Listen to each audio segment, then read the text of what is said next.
السلام علیکم۔ ترک ون اردو کی ایک اور نئی ویڈیو میں آپ کو خوش آمدید کہتے ہیں۔ ناظرین، آج کی ویڈیو ہے کورلس عثمان سیزن 4 کی ایپیسوڈ نمبر 127 کے آنے والے ویڈیو کی ٹریلر پر۔ ناظرین، یہ سیزن انتہائی دلچسپ اور شاندار چل رہا ہے۔ ناظرین، اس سیزن کا بڑھتا ہوا سسپینس دیکھنے والوں کی دلچسپی بڑھا رہا ہے۔ ناظرین، آتے ہیں آج کی ویڈیو کی طرف۔ عثمان بے سفید داڑھی والوں کے پاس جاتے ہیں جہاں ان کو خاص خبریں دی جاتی ہیں۔ وہاں پر بتایا جاتا ہے بورسا کے گورنر ہر اس شخص کو اکٹھا کر رہے ہیں جو تلوار پکڑ سکتا ہے۔ عثمان بے کہتے ہیں یہ شکار کرنے کا وقت ہے، جس پر انہوں نے کہا بھیڑیے کے لیے شکار کرنے کا یہی صحیح وقت ہے۔ ناظرین، عثمان بے بدن تینیوں سے لڑ رہے تھے۔ وہاں بورسا کے گورنر بھی تھا، لیکن عثمان بے کو ان کے بیٹے بچانے آ جاتے ہیں۔ عثمان بے کہتے ہیں آپ جائیں۔ گورنر عثمان بے کو پھنسا کر ان کے بیٹوں کے پیچھے جاتا ہے۔ کیا وہ اورحان اور علاؤالدین کو نقصان پہنچا سکے گا؟ بورسا کے گورنر کے ساتھ آئے ہوئے ان کے ساتھی کہتے ہیں جب میں اپنی فوج کے ساتھ وہاں آؤں گا تو شیطان بن جاؤں گا۔ ناظرین، بینگے خاتون کی بہن کے بیٹے نے آل چیچے کو قتل کر دیا۔ بینگے والدہ سلطان کو پکڑ لیتی ہیں اور کہتی ہیں کہ آل چیچے کہاں ہے؟ کیا آج تیمور آل چیچے کو بچا لے گا؟ ناظرین، ہماری ویڈیو کو انت تک دیکھیے گا۔ آپ کو کورلس عثمان کی ایپیسوڈ نمبر 127 کی ریلیز ڈیٹ بھی بتائی جائے گی۔ اگر آپ نے ابھی تک ہمارے چینل کو سبسکرائب نہیں کیا تو کر لیں اور ساتھ لگے بیل آئیکن پر بھی کلک کریں تاکہ ہماری ہر آنے والی ویڈیو سے باخبر رہ سکیں۔ اگر آپ ترکیہ کے تمام طریقے ڈرامے اردو ترجمے کے ساتھ دیکھنا چاہتے ہیں تو مکی T V official app down load کریں۔ اس ایپ میں آپ کو تمام طریقے ڈرامے اردو ترجمے کے ساتھ ملیں گے۔ ناظرین، اوپر بتائے گئے موضوعات پر تفصیل سے وضاحت کرتے ہیں۔ ناظرین، جہاں کورلس عثمان غازان خان کو خط لکھ چکے ہیں کہ ان کے کمانڈر کو قتل کروا دیا گیا ہے، ادھر قتل کروانے میں کسی اور کا ہاتھ نہیں بلکہ سلجوقی سلطان کی والدہ اسمہان سلطان کا ہاتھ ہے۔ کیا غازان خان اپنے کسی خاص کمانڈر کو بھیجیں گے اور وہاں کونیا کے محل میں عثمان بے سلطان مسعود کے ساتھ سلطان علاؤالدین کو اتار کر سلطان مسعود کی حکومت بنانا چاہتے ہیں تاکہ مغرب کی طرف سے محفوظ ہو کر وہ مشرق کی طرف اپنا سارا دھیان کر سکیں؟ کیا ناظرین یہ ممکن ہو پائے گا؟ اور والدہ سلطان نے بھی ایک خط نعمان کو بھیج دیا ہے تاکہ وہ ان کی آ کر مدد کرے، کیونکہ انہیں لگتا ہے کہ عثمان بھی ان کو پھنسا سکتے ہیں۔ کونیا کا محل۔ سلطان علاؤالدین کو میرے ساتھ دینے کی وجہ سے تخت اتارنا چاہتے ہو؟ نعمان عثمان بے سے کہتا ہے تم میرے سامنے کھڑے ہو، اس کا مطلب ہے کہ میں درست راستے پر ہوں، اسی حق راستے پر اپنے انجام کو پہنچو گے۔ ناظرین، وہیں پہ جنگ شروع ہو جاتی ہے۔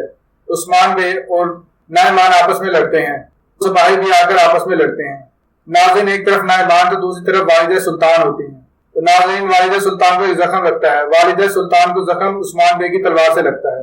عثمان بے کی طرف والدہ سلطان بڑھنے ہی والی تھی کہ آگے بھائی اندر بے آ کر عثمان بے کو بچا لیتے ہیں۔ ناظرین، عثمان بے اور ان کے سپاہی بہت بہادری سے تمام ساتھیوں سے لڑ رہے تھے۔ ناظرین، وہی منگول اور سلجوقی سپاہی زیادہ ہونے کی صورت میں عثمان بے اور ان کے ساتھیوں کو پکڑ لیتے ہیں۔ والدہ سلطان کہتی ہے ٹھہرو نعمان، کیوں؟ بورسا کا محل۔ ہمارا مقصد بورسا میں امن و امان قائم کرنا ہے۔ ہمارے دشمن حملہ کرنے لگا ہے۔ عثمان اس وقت کونیا میں ہے، اپنی مدد آپ کے تحت مسعود کو تخت پر بٹھانا چاہ رہا ہے۔ جناب، عثمان ایک فضول خواب دیکھ رہا ہے۔ کونیا غازان خان کے قبضے میں ہے، وہ ایسا نہیں کر سکتا۔ بالکل ایسا ہی ہے کمانڈر فاستوس، بالکل ایسا ہی ہے۔ انسان کی سب سے بڑی غلطی ہے اپنے دشمن کو ہلکا سمجھنا، گورنر والنس اپنے سپاہیوں سے کہتے ہیں۔ یہ چیز تو عثمان نے بھی سوچی ہوگی۔ تبریز سے آنے والے قافلے کا رخ اب کونیا کی جانب ہے۔ خبردار، دل چھوٹا کرنے کی ضرورت نہیں ہے اور مجھے جواب دو، کیا تم لوگ خون بہانے کے لیے تیار ہو؟ ہماری تروالیں میانوں میں بڑی مشکل سے ٹھہری ہوئی ہیں گورنر والنس، آج ہم چاروں طرف میں ٹوٹ پڑیں گے۔ عثمان کی غیر موجودگی میں اس کی ساری طاقت توڑ کے رکھ دیں گے۔ جہنم کو کس طرف کو روانہ کرنا ہے قلعے دار صاحب؟ قبائلیوں کو۔ ناظرین، گورنر عثمان بے کے قبائلی علاقے جو ان کی مضبوط شکل میں ان کے ساتھی ہیں ان کو تباہ کرنا چاہتا ہے۔ تم قزیل قبیلے جاؤ گے، تم چاور قبیلے کا کام تمام کرنا ہوگا، تم دونوں میرحان اور آغزار کا انجام ثابت ہوگے۔ کمانڈر فاستوس، تم میرے ساتھ چلنا ہوگا۔ ہم مل کر عثمان کی سب سے بڑی امدادی طاقت کا خاتمہ کریں گے۔ آج اپنے دل سے رحم ولی اکھاڑ پھینکو۔ یہ چرواہے، ان کی عورتیں جنگجو ہیں، ان کے بچے کینہ پرور ہیں، بڑے ہو کر انتقام لینے کی کوشش کریں گے، اور بوڑھے بہت تجربہ کار ہیں۔ کوئی رحم نہیں، کسی کو زندہ نہیں چھوڑا جائے گا۔ آج کسی پر ترس نہیں کھایا جائے گا، نہ ہی کسی کو قیدی بنایا جائے گا۔ چلو یہ بھیندر اور مسعود، ان کی غداری کا سب کو پتہ چلنا چاہیے، وقت ضائع ہوگا۔ نعمان اسمعان سے کہتا ہے، میں حکمران ہوں نعمان، ایسی غداری دوبارہ ہونے سے روکنے کے لیے انہیں ساری دنیا کے سامنے عبرت کا انجام بنایا جائے گا، ان کے سر سب کے سامنے قلم کیے جائیں گے۔ اس کی تو کھال کھینچوں گی۔ حملہ کیا مگر ناکام ہوئے، سب کی لاشیں کونیا میں ایک ہفتے تک لٹکی رہیں گی، بالکل اگر سلطان حضرت اس کی اجازت مرحمت فرمائیں گے تو۔ کیوں چچا، تخت کی اتنی چاہت ہے؟ کس تخت کی بات کر رہے ہو علاؤالدین؟ میں تو تم بس لوگوں کو اس کا کام سے روکنا تھا، وہ تو نعمان سے اتحاد کرنا تھا۔ اور آپ عثمان صاحب، آپ کی روایات یہی ہیں کہ جس سلطنت کے سائے میں آنکھیں کھولو اس کی پیٹھ میں کھنجر گھونپ دو۔ سلطان علاؤالدین، میں سلجوقی سلطنت کے سائے میں پیدا ہوا ہوں اور اسی وجہ سے روایات کی پاسداری کرنے والا سردار بنا ہوں، اور آپ والدہ سلطان کے سائے میں رہنے کی وجہ سے اندھے ہو گئے ہیں۔ والدہ سلطان طاقت کی ہوس میں نہ خود حقیقت دیکھ پا رہی ہیں، نہ ہی آپ کو دیکھنے دے رہی ہیں۔ حقیقت عثمان بے، حقیقت یہ رہی آپ کے سامنے، میرے سامنے غداروں کے علاوہ کوئی نہیں کھڑا۔ آپ لوگوں نے عالی سلجوقیوں کے سلطان سے غداری کی ہے۔ میری والدہ آپ لوگوں کے قتل کے مناسب ہونے کا پوچھ رہی ہیں۔ ان کے سوال کا جواب یہ ہے کہ وہی ہوگا جو میری والدہ مناسب سمجھیں گی۔ آج شام تک یہ کام نمٹا دیا جائے گا، لے جاؤ۔ ناظرین، والد سلطان منگول کمانڈر نعمان کے ذریعے عثمان بے اور سلطان مسعود کو گرفتار کروا چکی ہیں۔ نعمان، عثمان کا سر قلم ہونے تک کونیا میں کوئی داخل نہ ہونے پائے۔ عثمان کو جیل میں ڈال دیا گیا ہے، جلد ہی سر بھی قلم ہو جائے گا۔ نعمان اپنے کمانڈر سے کہتا ہے، اتنے فکر مند کیوں ہے کمانڈر نعمان؟ بھیڑ کو زندان میں ڈال دیا گیا ہے، مگر احتیاطی تدابیر اختیار کیے جانے سے جناب نہیں برتا جائے گا۔ عثمان کا سر قلم ہونے تک مشرق سے مغرب تک ہر جگہ ہمارے قبضے میں رہے گی۔ مشرق کی جانب کی حفاظت کرنا تمہارے ذمہ ہے تیندو۔ غازان خان کو جب کونیا میں موجود اپنی طاقت کے ختم ہونے کا علم ہوگا تب وہ حملہ کر سکتا ہے۔ اگر ایسا ہوتا ہے تو ہم انہیں کونیا پہنچنے سے پہلے ہی اپنے پنجوں سے ادھیڑ کر رکھ دیں گے۔ چلو جلالی، تم اپنی حد سے واقف ہو نا؟ جانتا ہوں سلطان حضرت، اس وجہ سے اب تک زندہ ہو، اسی وجہ سے اس عمر میں بھی کونیا کی خدمت کر رہے ہو۔ اپنی حد سے واقف شخص لمبی زندگی پاتا ہے، مگر عثمان نے کبھی بھی اپنی حد کا خیال نہیں رکھا۔ والدہ سلطان حضرت، معذرت خواہ ہوں مگر انہیں فوری طور پر قتل کیوں نہیں کیا گیا؟ افسوس کی بات ہے ترکمانوں میں عثمان کی ساکھ قائم ہے، اگر اس سے مسعود کے ساتھ نہ مارا تو ہم اس کی غداری ثابت نہیں کر پائیں گے، اس وجہ سے اس کی موت چپ چاپ نہیں ہوگی، ساری دنیا کے لیے عبرت ثابت ہوگی۔ ایسا ہونا چاہیے تاکہ مرنے کے بعد لوگ اسے غدار سمجھتے رہیں۔ سپاہیوں، جلالی، لیکن ایک شخص ایسا بھی ہے کہ اس کی موت آسان نہیں ہوگی۔ میرے دل میں ٹھنڈ پڑنے تک تمہارا ہاتھ رکنا نہیں چاہیے جلالی۔ ناظرین، بھیندر بے کے لیے ایک کوڑا نکالا جاتا ہے، خاص طرح کا۔ پہلے ہم غفلت میں پڑ گئے تھے، ہم درست راہ پر چلنے لگے ہیں۔ آپ کی معافی کی میری نظر میں ذرا برابر بھی اہمیت نہیں ہے۔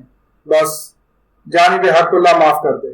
تم نے اتنی سازشوں میں میرا ساتھ دیا، صرف ایک سازش میں میرے خلاف ہو جانے کی وجہ سے خود کو حق پر سمجھنے لگے ہو بھیندر؟ نہیں، ہر متلاشی کو یہ راستہ نہیں مل پاتا، مگر جسے بھی ملتا ہے اس نے تلاش ضرور کیا ہوتا ہے۔ میں نے یہ نہیں کہا کہ میں حق پر ہوں، بلکہ یہ کہا صحیح راستے پر چل پڑا۔ اسمہان خاتون، میں اب اس کی تکلیف میں ڈوبی چیخوں کے سوا کچھ نہیں سننا چاہتی۔ جلالی، اٹھاؤ اسے۔ ناظرین، جلالی بھیندر اور بدترین تشدد کرتا ہے۔ وہی ناظرین، عثمان بے زندان میں ڈال دیے گئے ہیں اور سلطان مسعود بھی ان کے ساتھ ہیں، اور باقی تمام سپاہی بھی عثمان بے کے ساتھ ہیں۔ ناظرین، کیا عثمان بے بچ پائیں گے؟ ہم کامیاب نہیں ہو گئے عثمان صاحب۔ کس نے کہا سلطان مسعود؟ ابھی ہم ہارے نہیں ہیں۔ آپ جال کے اندر جال بچھائے بغیر کوئی چال نہیں چلتے حضور۔ عثمان بے، ہم اس جیل میں ویسے بھی کافی برے حالات میں ہیں، آپ فکر مندی کی قید میں مت ڈالیں۔ افسوس کی بات یہ ہے کہ کونیا غازان خان کے قبضے میں ہے، ان کی جانب سے کسی قانونی دستاویز کے نہ آنے تک آپ کی تخت نشینی قانونی نہیں سمجھی جائے گی۔ نعمان اور اسمعان کے اتحاد اور سلطان علاؤالدین کے اپنے جال میں پھنسانے کے بارے میں غازان خان کو باخبر کر چکا ہوں۔ شیخ ادب علی اور تربت تبریزی کی وجہ سے گئے ہیں۔ غازان خان کا ایک دستہ آئے گا اور ہمیں یہاں سے باہر نکالے گا، اور انشاءاللہ آپ کو کونیا کے تخت پر بھی بٹھائے گا۔ عثمان صاحب، آپ نے حملہ پوری تیاری کے ساتھ کیا تھا، کیا تو تھا، لیکن اگر وہ فوج کونیا نہ پہنچ پائی تو؟ حضور، ہمارا نصیب دور سے آنے والے کسی شخص سے منسلک ہے، اگر مناسب وقت پر نہ پہنچ پایا تو ہمیں کیا کرنا ہوگا حضور؟ تو پھر حتمی انجام سے دوچار ہوں گے اور شہادت کا جام نوش کریں گے، مگر نہیں، اتنی آسانی سے اپنی جانیں حوالے نہیں کریں گے حضور۔ سلانجو اور کور کمانڈر جیسے جانباز اگرچہ کم ہیں مگر ہیں، اس وقت وہ لوگ ہمارے لیے تلواریں تیار کر رہے ہوں گے اور ہمیں مرنے تک لڑیں گے۔ ٹھیک ہے، آپ کو ہمارے ساتھ چلنا ہوگا عثمان صاحب۔ عثمان صاحب کہاں جا رہے ہیں بھائی؟ پہلے ہمارا سامنا کر لو پھر عثمان صاحب تک پہنچنا۔ سپاہیوں ٹھہرو ذرا، چلو آؤ آؤ آؤ۔